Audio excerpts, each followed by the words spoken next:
All right, welcome back. Next day, but actually it's the week later for you guys. So here's what we got going on. Got the 4Runner up on the lift, set at its ride height, tires up on jack stands, and then we got safety chain on this side and ratchet strap on this side. I don't know where my other chain went, no telling. So that is it. What we're doing now is we're working on the track bar or panhard bar in Toyota world and steering box location. It's a bit of a pain because where the tire is, I don't have coilovers yet. So we're gonna figure out where this box needs to be. So I need to take and put the pitman arm on here, make sure it's in line to over there, just because we're going to keep forward steering on this. So the drag link is on the front on an 80 series, and then the tie rod is in the rear. We're going to keep that situation going. So locate the box to where it needs to be, and then we will make a track bar mount here and then tie into the factory track bar mount on the axle there. And that should be probably most of today. So let's get working on this. All right, so what we have is, what lines up perfectly is the bolt is just inserted through the box here, and that bolt's just sitting on top of the frame. So that was the original hole that went in. So we have to rotate it because now the pitman arm is in line with the knuckle on the other side. So right there is where it needs to live. But what we have to do is, because drilling a hole through the edge of the frame doesn't work, we take this and we rotate it back just a little bit. We'll mark our holes and drill our holes out. We can just drill through there, and those two will be fine. That one will have to make a mount that welds off of our frame plate we already made to go across, essentially making a piece just like the factory one is there. All right, holes drilled 2 of them. They are just as fun as you think they would be, drilling through a 1/4-inch plate and then 2 sections of frame. So yeah, let me flip this camera around and show you. So what I'm gonna do is we're gonna make a plate that comes over top of this and then comes in behind the steering box and has the hole in it for here, okay? We can tack it, we can take this all the way off and then fully weld it, and then we'll make a plate on the back side as well. And some of you may be wondering, if you've watched this and you've done a solid axle swap, or if you've seen anybody do one, why am I not putting the inserts in the frame? So factory, you can see here, that's where the bolt came through. What there are tubes that go from one side of the frame to the other. And that's how they do it from the factory. And most of the time I do that when I'm building like a crawler or something of that nature. This thing's not a crawler. And honestly, I think it's overkill anyways on a crawler, because here's my reasoning. I just plated this frame with 1/4-inch steel. It is fully welded in the whole front section right here, all right? And then on the back side, I make essentially big 1/4-inch thick washers and a plate and weld them on the other side of the frame. So they put the sleeves there essentially to keep the holes from wallowing out, because if it was just through like sheet metal, they would wallow out over a matter of time. And then if they tighten the bolt down too much, the frame could pinch in, if that makes sense. So it kind of goes back to the saying, I just plated it with 1/4-inch steel, and then 1/4-inch on the back side, there's 1/4-inch on the top. It's not going anywhere. And if you're tightening your steering box down, because that steering box is made of cast, and you are pinching your frame closed, you're over tightening your steering box bolts. If If you don't like it, comment down below. I'll argue with you in the comments. I don't care. Actually, when I moved the steering box on my blue mini truck, I drilled the holes. I plated the frame, obviously, same way I'm doing this. Drilled the holes, got the truck together, did like a little test loop around the parking lot, and then completely forgot to put the inserts in. I only had drilled the pilot holes just to get the bolts to mock everything up.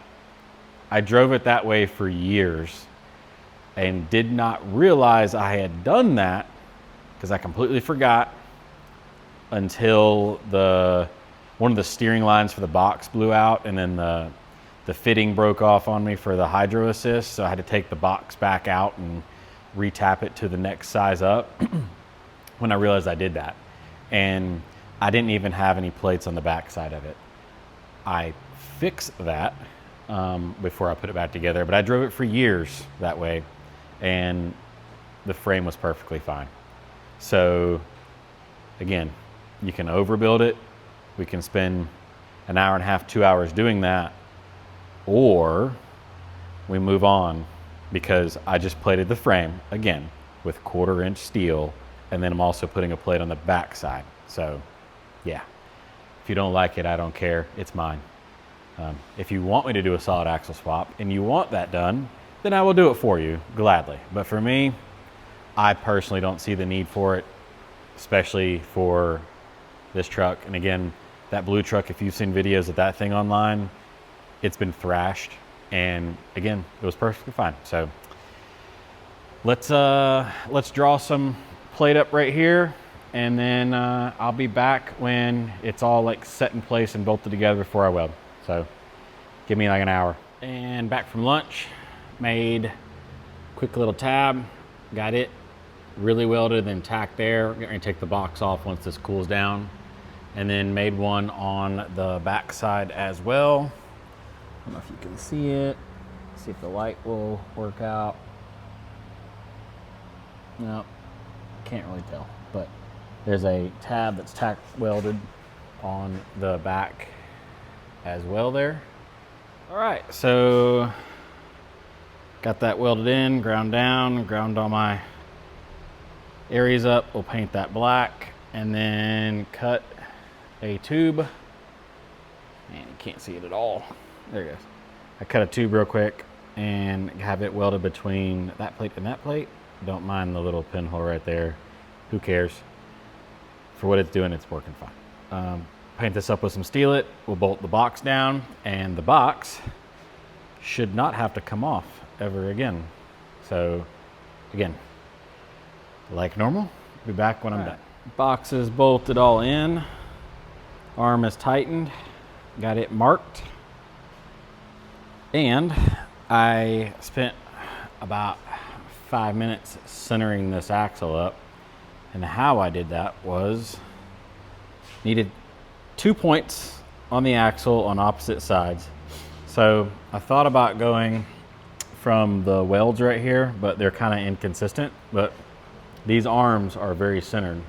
So from the outside edge right there up to the corner of the engine mount is 27 inches. Boom, boom. We were at, I believe this side was 28 and this side was 26, or vice versa. Either way, doesn't matter. So I shifted the axle, I shifted it that way so that measurement would have been shorter. But anyway, shifted the axle over just now, so it is perfectly centered in the truck. Don't mind the turned wheels, that's just so I can have easier access over here. But axle is centered in the truck now, so what we're gonna work on now is the track bar. I don't have a drag link yet. I'm waiting for why am I forgetting this right now? Essentially the tie rods, the ball joints for the drag link. Man, it's blowing my mind right now what it's called, on both the knuckle here and the pitman arm.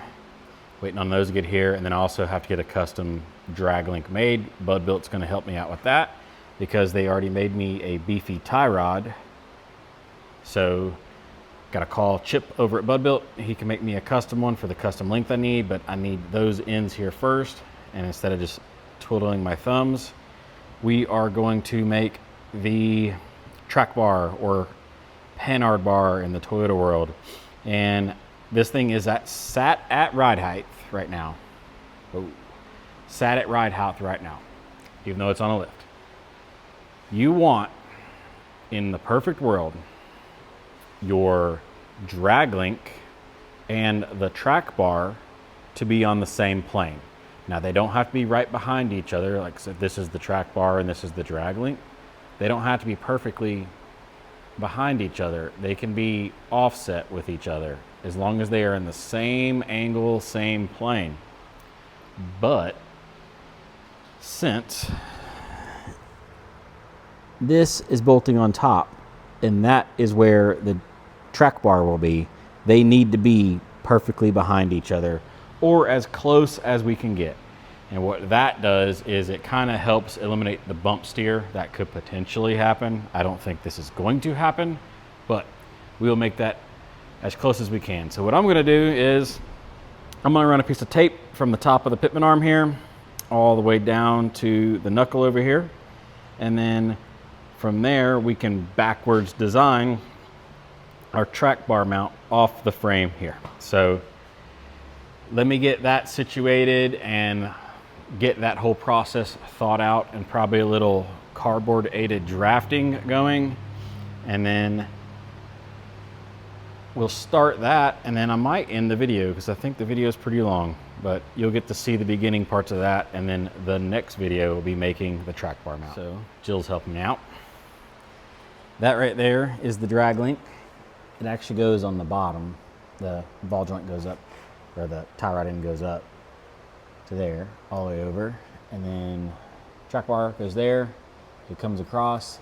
I made a quick cardboard mount. We're the worst case scenario, which is full right turn at full bump. We have tire room and room to bring the backside mount right here. So as always, thank you for watching. Getting about 100 views per video roughly on this project, which is better than no views. Again, thanks. Like, comment, subscribe, all the stuff that people say. See you guys next time. Bye.